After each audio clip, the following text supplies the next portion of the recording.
Please, no.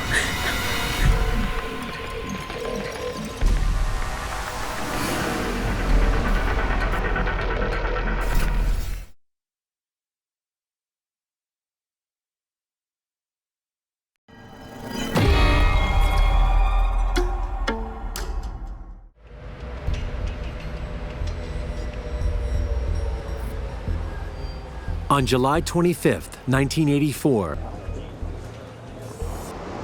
San Francisco police receive a distressing call. 911, where's your emergency? Harvey Dubs, his wife Deborah, and their baby son Sean have vanished. In my 20 years of investigating missing person cases, we'd never had an entire family reported missing. So it was very suspicious, especially the circumstances under which they disappeared. Harvey had video equipment, sophisticated video equipment that he used as a side business. The last person who ever spoke with Deborah Dubs, or any of the Dubs family, was a neighbor and good friend of Deborah. On a telephone conversation, she said that someone's coming over to look at Harvey's video equipment tonight with the idea of renting it.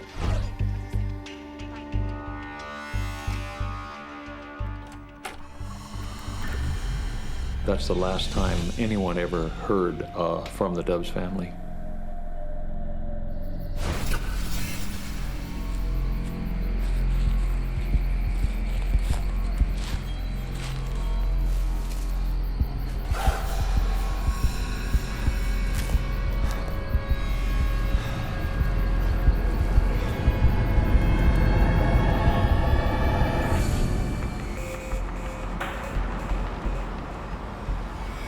The following day, San Francisco police dispatched to the Dubs residence. My partner and I did an entire search of the house. Deborah was meticulous. She never left the house in disarray. At the time we searched, there were dirty dishes in the sink. It wasn't a tidy house that Deborah would have kept. We noticed that on the closet door, there was what looked to be phone cord that was tied to the knob. In noticing that the ends had been cut, it looked like it had been used to secure someone to the door. And all of Harvey's video equipment is missing. There were outlines of dust showing where things had been. We found numerous lists, extensively listing what pieces of equipment he had, along with their serial numbers. Authorities fear something horrible may have happened to the family. Investigators question residents. The neighbors did report seeing a bearded man and an Asian man in and out of the house at about the time they went missing. Police get a description of the two men. After we had compiled all the information, the composite sketches, the serial numbers, we made up crime information bulletins. We mailed them out to every department in the state of California, and unfortunately, nothing came of it.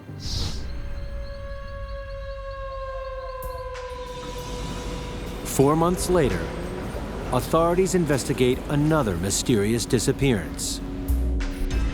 39-year-old Paul Kozner, an auto salesman in San Francisco, vanishes one night. Paul Kozner had a dinner date with his girlfriend and called her at about 7 o'clock to say, I'll be a little late, about 7:30. I have a possible buyer for my car, and I have to take him for a test drive. And Paul Kozner was never seen again. We made up missing person bulletins. We obtained the VIN number and the license plate number of his Honda Prelude. Those were entered into the national system. As with the Dubs family, the Kozner investigation reaches a dead end. There had been no contact between the missing people and their very close families. There had been no activity on their credit cards. No one had seen them. They had fallen off the face of the earth.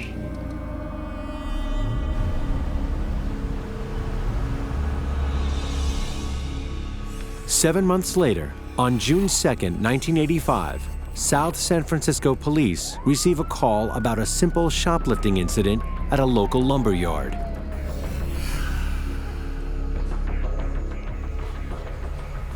They had been in here before, for about 2 months they had been coming inside the store here.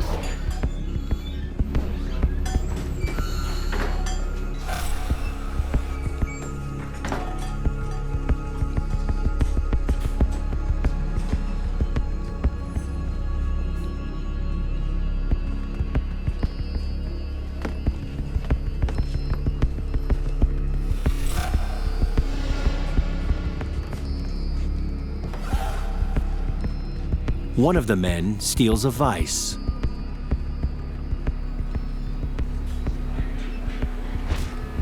One of our employees chased after him, but he took off and ran up the street, and that was it.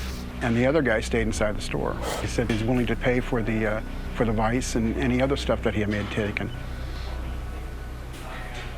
Very nice about the whole thing. And as a matter of fact, it's no big deal. We could just let this thing go and we could move on, and that's it, I'll pay for everything. I told him no. That wasn't gonna happen. Police soon arrive, and the owner shows them the open trunk of a Honda Prelude, where the thief placed the stolen item. I saw the vise, it was in plain view. There were several other tools with price tags on it. As I started to move some of the tools around, I discovered a canvas bag. I opened it up and I found the automatic weapon in there with a silencer on it. At this time, a gentleman, a bearded man, came out, walked up to us and said, officers, it's been a misunderstanding. A friend took this, he thought I was gonna, pay for it. Once I brought up the part about the weapon, and his whole demeanor changed. Very nervous, agitated. Police get the man's driver's license, which identifies him as Robin Scott Stapley. The gun is registered in his name. It's a felony in the state of California to possess a firearm with a silencer. And it's not something you can just walk away from, you have to be arrested. He also notes that the photo on the driver's license doesn't look like the man standing before him. I ran the license plate, and it came back to Bond was the last name. I ran the VIN number, came back to a Paul Kozner. Paul Kozner had been reported missing out of San Francisco some months earlier, and no one had seen him or had any indication of where he was for a very long time. Once that hit, a lot of bells and whistles went off with the department. At the police station, investigators ask the man why he is driving Kozner's car with stolen plates. The suspect finally admits that his name is actually Leonard Lake, and the man who took the vise is Charles Ng. First he asked for a note paper, and he wrote a note to his family. And then he asked for a glass of water.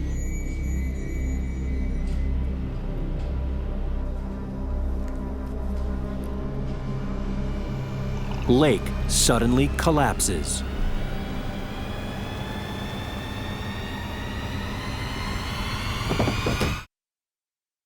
In South San Francisco, shoplifting suspect Leonard Lake collapses before police can ask him why he is driving the car of a missing person.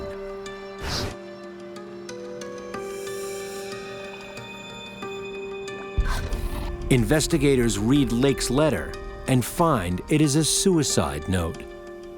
Leonard Lake had a terrible fear of being imprisoned. He had been in jail a very short time, and he told numerous friends and his wife that I will never be imprisoned again. I carry cyanide, and if I'm captured, I will kill myself. Police wonder why someone would take such drastic measures. I received a phone call that Paul Kozner's vehicle had been found and that they had taken one person into custody and that he was in a coma and that there was another person that had been with him that had escaped. San Francisco police take over the case and inspect the car. They find numerous IDs, receipts, and credit cards. as well as an electric bill for an address in 𝐖𝐤𝐜𝐤𝐿, California. 𝐖𝐤𝐜𝐤𝐿 is a rural community in Calaveras County, in the rolling foothills of the Sierra Mountains. Police track down the woman whose name is on the bill, Claralyn Balaz, and find she is Leonard Lake's ex-wife. She tells them that she no longer lives at the house listed on the bill. And later on, she told us that the property belonged to her. She did admit that Leonard Lake was staying on the property and that occasionally his friend Charlie Eng would stay there on weekends. Claralyn agrees to let investigators search the place for any clues as to Charles Ng's whereabouts or the missing person, Paul Cosner. So we made arrangements to meet the following morning. The property in 𝐤𝐜𝐤𝐿 covers 2.5 acres.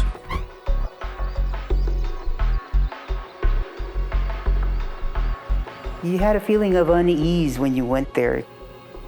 You were extremely isolated.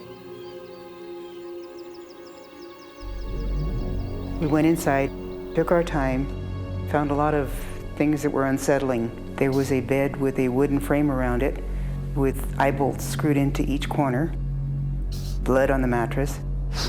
There were numerous pieces of lacy underwear for women in various sizes.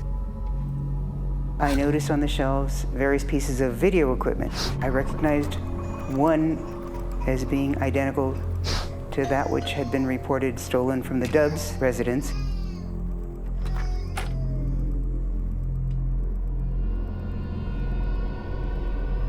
Unfortunately, I happened to say, "Oh, at which point she demanded that we stop searching and leave the premises.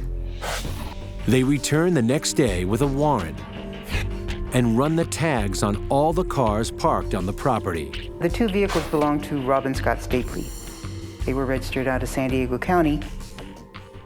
Authorities note that when Lake was arrested, he had Stapley's driver's license. Stapley had come up to the 𝐖𝐤𝐜𝐤𝐿 area with a young couple, Lonnie Bond, his girlfriend, Brenda O'Connor, and their 16-month-old baby, Lonnie Bond Jr. Investigators recall that Lake was driving Paul Cosner's car with Lonnie Bond's license plates. Police determined they had rented the house next to Leonard Lake's. We made contact with the owner of the piece of property, and they told us that they had rented the property out to a family and that they disappeared. They just didn't pay the rent and they left the area. And so now we know we got an entire family missing next door. The list of missing people grows. We originally had the 𝙒𝙧𝙣 family, that's 3, and then we had Paul Cosner. Now, Lonnie Bond, Brenda O'Connor, Lonnie Jr., and Robin Scott Stapley are all missing. At this point, we knew something horrendous had happened. Everybody involved had the feeling that all of these people were victims of homicides. Investigators continue to search. One of the first things that we had decided to look at was a disturbed area across the driveway. When we started to dig, just only a few inches under the soil, the top of the soil, we came across some bones. We took those items to the Department of Justice Crime Lab. They looked at it and they said that they felt that this was human bones.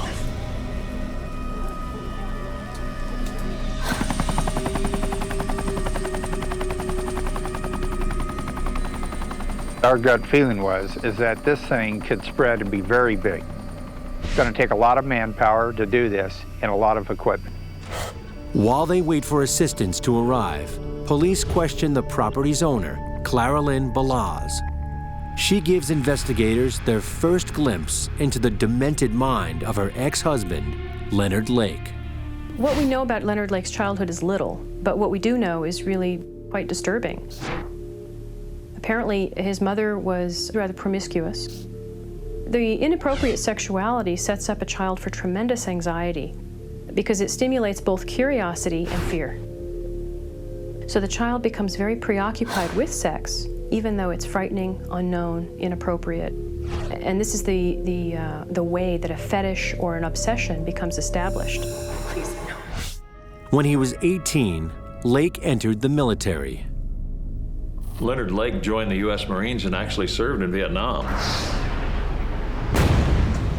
He was later diagnosed with impending schizophrenia and discharged. He had delusions of grandeur. He thought he was going to be the only one to survive the apocalypse. He thought he would be the man to repopulate the planet.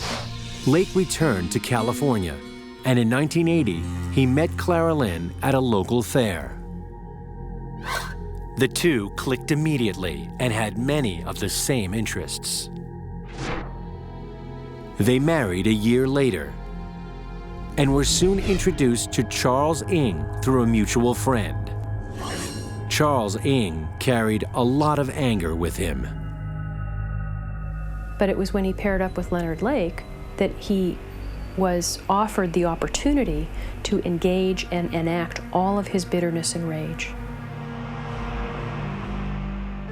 𝐖𝐤's fury started building early in life while growing up in China. We know from the very beginning that he wasn't a wanted child. We also know that his mother was fairly harsh with him. His father was a stern disciplinarian throughout his life.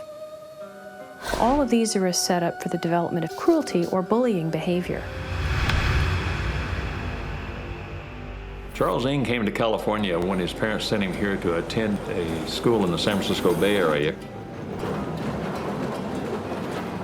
Shortly after his 18th birthday, Charles 𝐖𝐤 faked an American birth certificate and enlisted in the U.S. Marine Corps. I don't think the military worked out for Charlie because he didn't respond well to authority. He thought he knew better, he thought he was smarter, he thought he had better answers, and he didn't like being told what to do. He decided he'd steal some weapons to make some profit.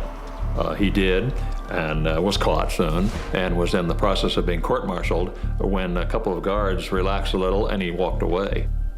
He went to the airport, caught a plane back to California, and soon hooked up with Leonard Lake. 𝐤 stayed with Lake and Clara Lynn, hiding out and doing odd jobs for them. And this was more of a family experience than Charlie 𝐤 had ever received. Charles 𝐤 got some of the attention and approval that he missed throughout his entire life from Leonard Lake. And this just fueled and nourished his desire to please Leonard. As their partnership grows, Lake and 𝐤 discover each other's dark side. Leonard's fantasy was really complete control. Charles had fantasies of being powerful.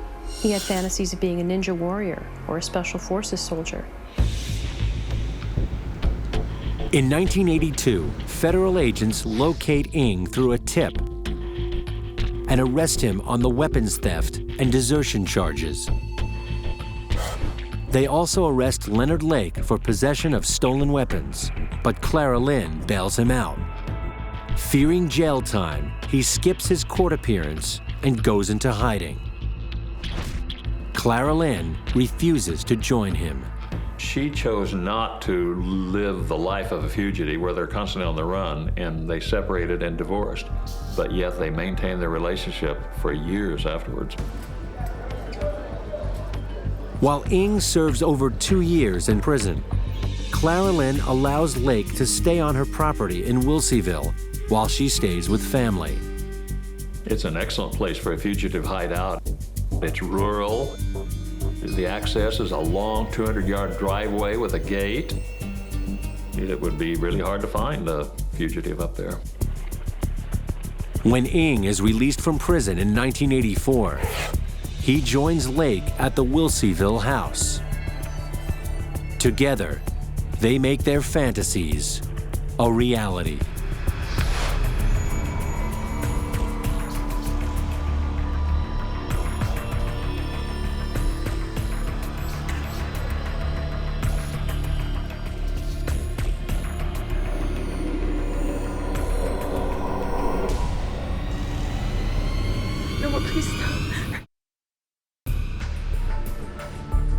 The investigation into a simple shoplifting charge blows up when police connect suspects Leonard Lake and Charles Ng to the disappearance of 8 people.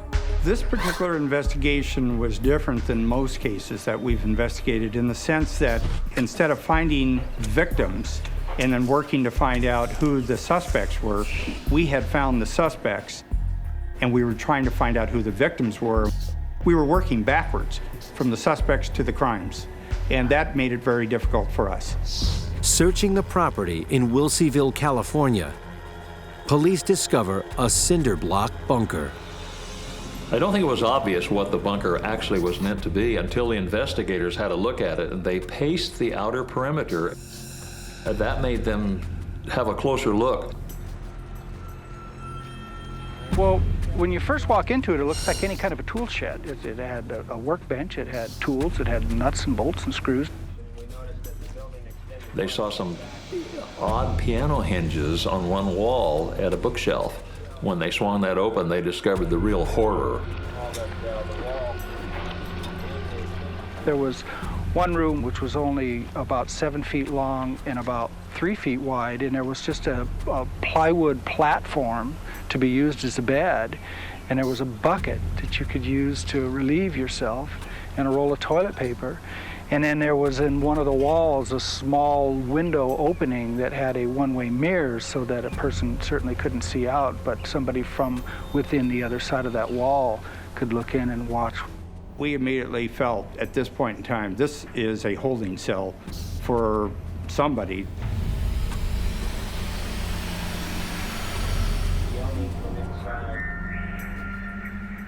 Inside the bunker, Leonard Lake had posted a typed set of rules. It contained 6 very specific requirements for them to follow. 1, I must always be ready to service my master. I must be clean, never brushed, and made up. 3, I must never show my disrespect, either verbally or silent. 5, I must always be quiet, I must obey myself. I must remember and obey. To my master will be grounds for punishment.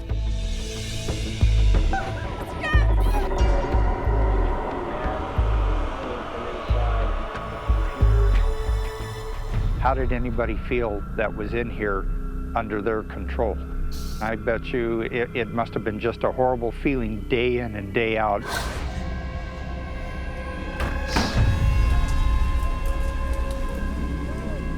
Outside, dozens of searchers continue to scour the property.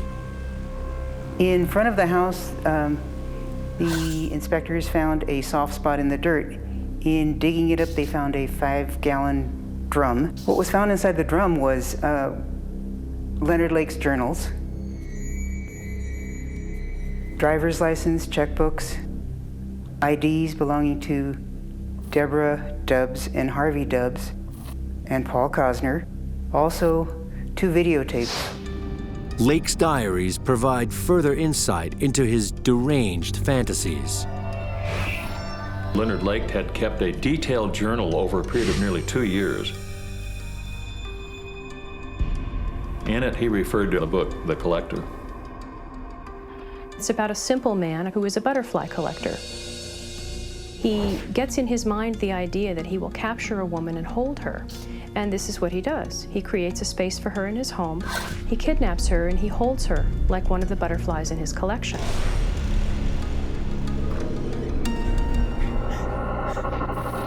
Lake discovered the book when he was a teenager. He became fascinated by the idea of enslaving women in order to control them. And because of his psychological makeup, he kind of latched onto this book as a manifesto. He referred to his writings and his plan later as his own manifesto. He called it Operation Miranda, named after the girl that was in this book.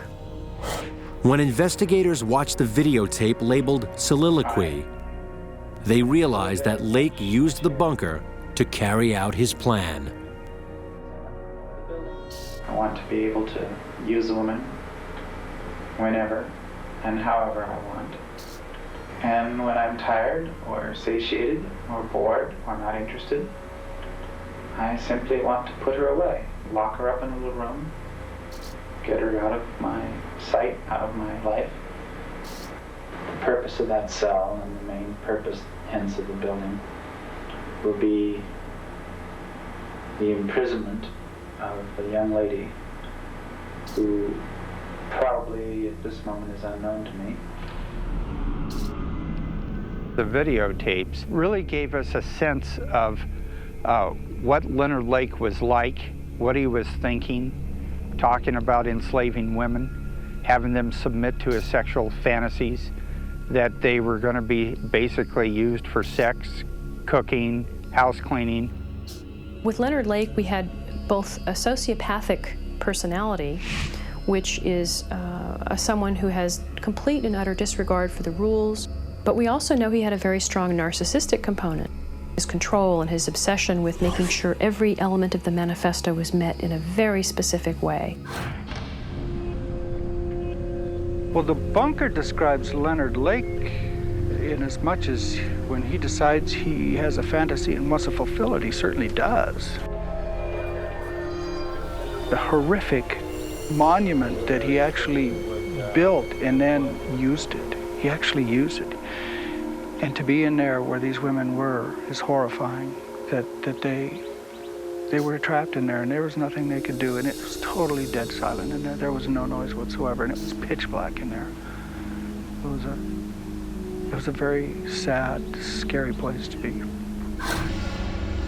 Leonard Lake had a cold and calculated plan, but he could not fully realize it until he met Charles 𝐖𝐤. We know that Leonard Lake tried to enact his manifesto several times, but wasn't able to do so. He failed. But with Charlie in partnership, they were able to create the bunker. Together, they were able to carry the manifesto out.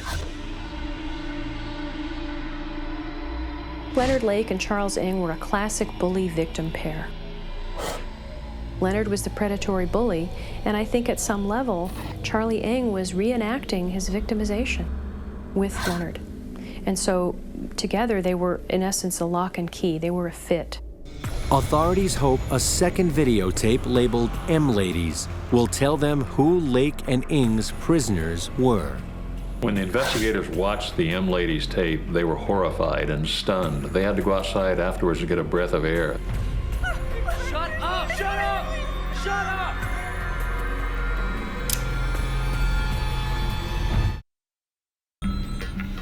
In rural California, police discover a house of horrors while investigating a string of missing persons cases connected to Leonard Lake and Charles 𝐤.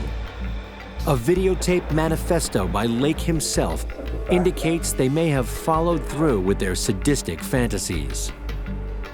Investigators hope a second tape will reveal who their victims were.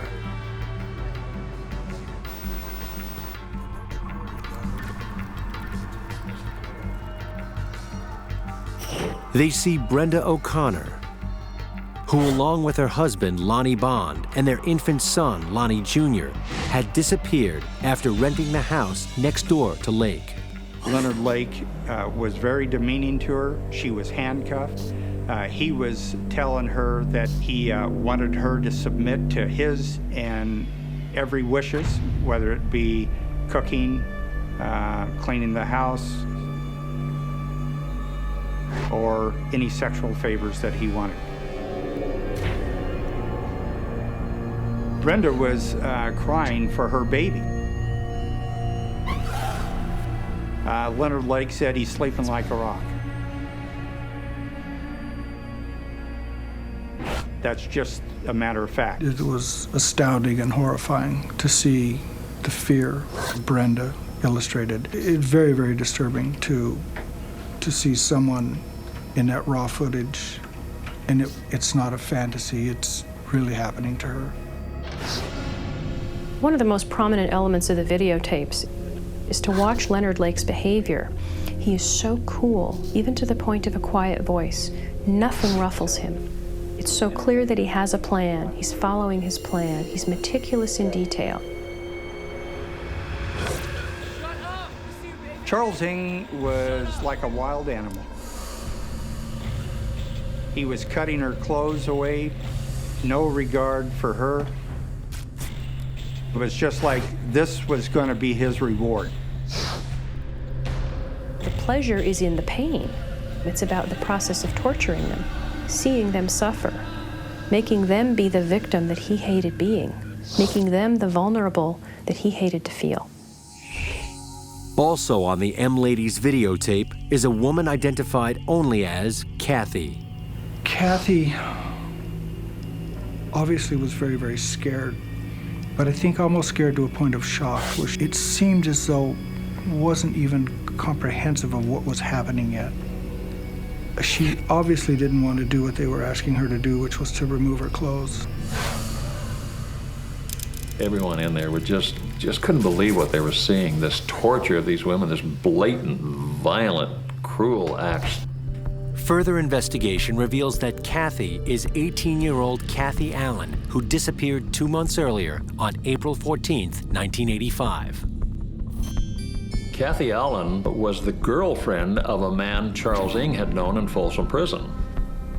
Through that connection, Lake discovered the existence of Kathy Allen, and they first captured the boyfriend and killed him, and then telephoned Kathy and said, "We have your boyfriend. He wants to see you."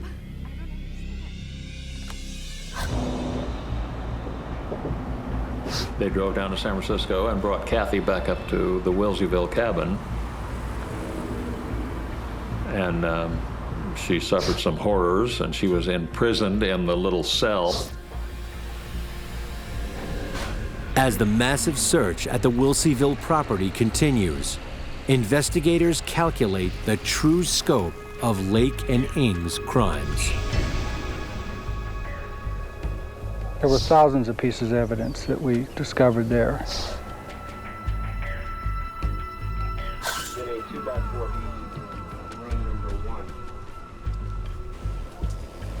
We found probably in the vicinity of about 50 pounds of charred human remains.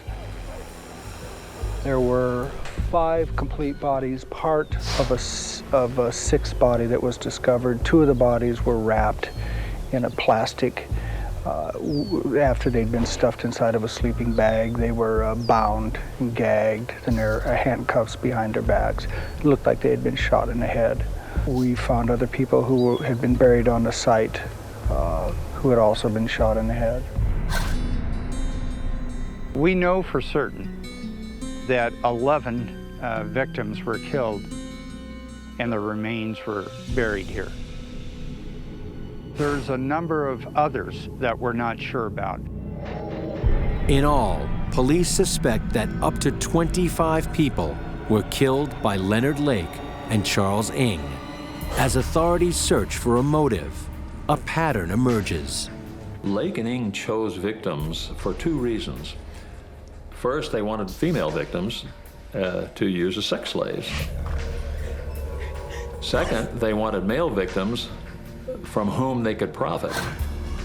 It was almost as if they went on shopping trips. For the male victims, they chose to acquire either a car or video equipment, or in some cases, even to steal their identities and cash their income checks.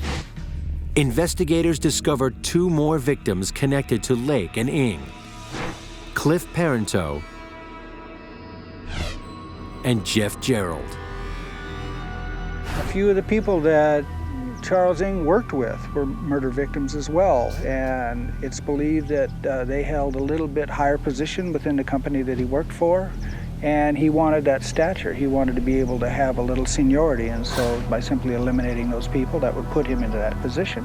As news of the massacre spreads, the quiet, rural community of 𝐖𝐤𝐜𝐵 is horrified. I don't think I could ever understand why people would do this to another human being. How anyone could be so inhumane to wonderful people.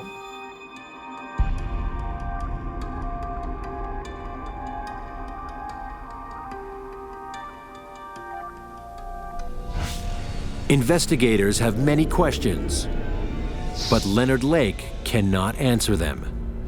4 days after ingesting cyanide in a San Francisco police station, Lake remains in a coma. His condition irreversible. Doctors disconnect his life support system, and he dies within seconds. By taking the cyanide capsule at the jail, he one-upped the police. One last time, he showed his power, his cleverness, his grandeur, and in this way, he maintained complete control.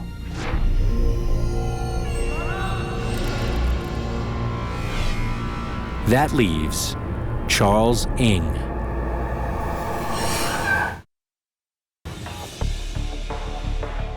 After suspected serial killer Leonard Lake dies, his partner in crime, Charles Ng, is still on the run in California. When Leonard Lake committed suicide and left Charlie on his own, for Charlie, this was another reenactment of the abandonment when he was shipped out to boarding school, of being left on his own again, and all he could really do was hightail it and run. Through informants, police learned that Charles Ng flew to Chicago. Chicago police organize an aggressive search for the fugitive, but can't locate him. We were aware that he had relatives in Canada. In the Toronto area is where we felt he could be going, but we also knew that he had contacts in Calgary. The FBI alerts Canadian authorities. They warn that Charles Ng is extremely dangerous. On July 6, 1985, Charles Ng enters a Canadian department store. And he was caught shoplifting. I'm not convinced that Ng had an obsession with shoplifting. I think he thought he was really, really clever. And I think he thought he was smarter than the store clerks and the security guards. When the security officers attempted to detain him, he pulled out a gun and shot one of the security officers. Luckily, other officers came in to assist. Charles Ng was subdued and taken into custody. 6 months after he fled California, a Canadian court finds Ng guilty of aggravated assault, robbery, and illegal use of a firearm for the department store incident. He receives a 4.5-year prison sentence. As he serves his time, U.S. authorities hit a roadblock when they attempt to bring Ng back to California to stand trial. The problem of getting him back to this country was the fact that Canada did not have the death penalty.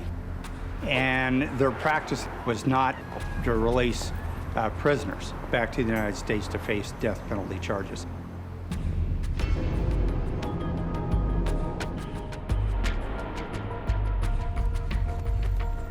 After 6 years of legal wrangling, the Canadian Supreme Court hands down a ruling. The Canadian authorities realized that if they continued to deny prisoners facing charges in the United States, then Canada could be a haven for the state's serial killers to cross the border, and they would be safe from facing the death penalty. Finally, police have Ng in custody, but he has spent his time in jail studying the U.S. legal system. Charles Ng, even though he had only had a high school education, was very, very adept at learning the California laws, more than most jailhouse lawyers. Ng uses this knowledge to delay the trial whenever possible. He continued to fire every defense team that he ever had, and every time there was a ruling that was adverse to him, he simply appealed it to the next court up. So it took us 6 years to get him out of Canada, and then it took us an additional 7 years once he was back in California to finally get to go to trial. On October 26, 1998, 13 years after committing his crimes, Charles Ng is finally brought to trial. It was a 12-count serial murder case, and we had somewhere in the vicinity of 175 to 200 witnesses. Ng stands trial alone. You can't look at Ng by himself. They're intrinsically linked. Lake and Ng, they're tied together, and the combination of the personalities erupted into horrors unmentionable. Move that branch while you're at it. I think the fact that they worked together gave them permission to do a great deal more than either of them would have done individually. I don't know if 𝐖𝐤 would have ever committed murder. I think he fantasized about it, but I think not until he linked up with Leonard Lake did he actually achieve the courage to actually carry out murder. Claralyn Balazs, Lake's ex-wife, gives her statement in exchange for full immunity. 𝐖𝐤 testifies in his own defense, but the prosecution presents a strong case against him. The most important piece of evidence would be the M-Lady tapes, or the tapes that depicted Brenda O'Connor and Kathy Allen, and the emotional torture that they were inflicted upon them. Charles 𝐖𝐤 is depicted in those tapes. He was very involved in it. He wasn't an innocent bystander at all. After 8 months of testimony and thousands of pieces of evidence, jurors deliberate for 3 days and find 𝐖𝐤 guilty of killing 11 people. He simply liked to kill people. I think some people like to go fishing, some people like to fly airplanes. Charles 𝐖𝐤 simply liked to kill people. The jury, I believe, was clearly convinced that 𝐖𝐤 wanted to be a killer, received permission from Lake to be a killer, and did it.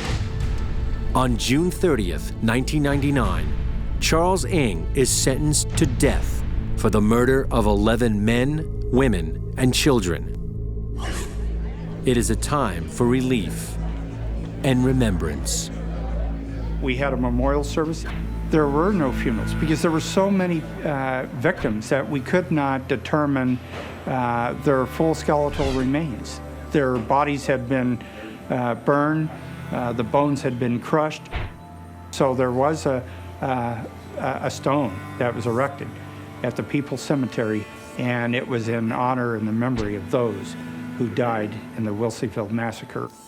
The investigation took its toll not only on the families of the victims, but also on the men and women who solved the crimes.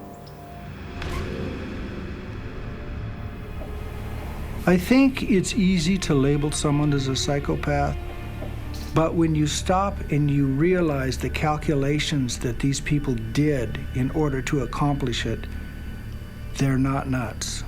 These people were able to calculate and to construe and to murder these people, and then to go to all the trouble that they did to attempt to dispose of the human remains. They're not people incapable of a cognitive process. I think what will be remembered of Lake and 𝐖𝐤 is just the sheer staggering horror of their crimes. Most serial killers, of course, what they do is terrible and tragic, but somehow these people seem to escalate it to heights unprecedented.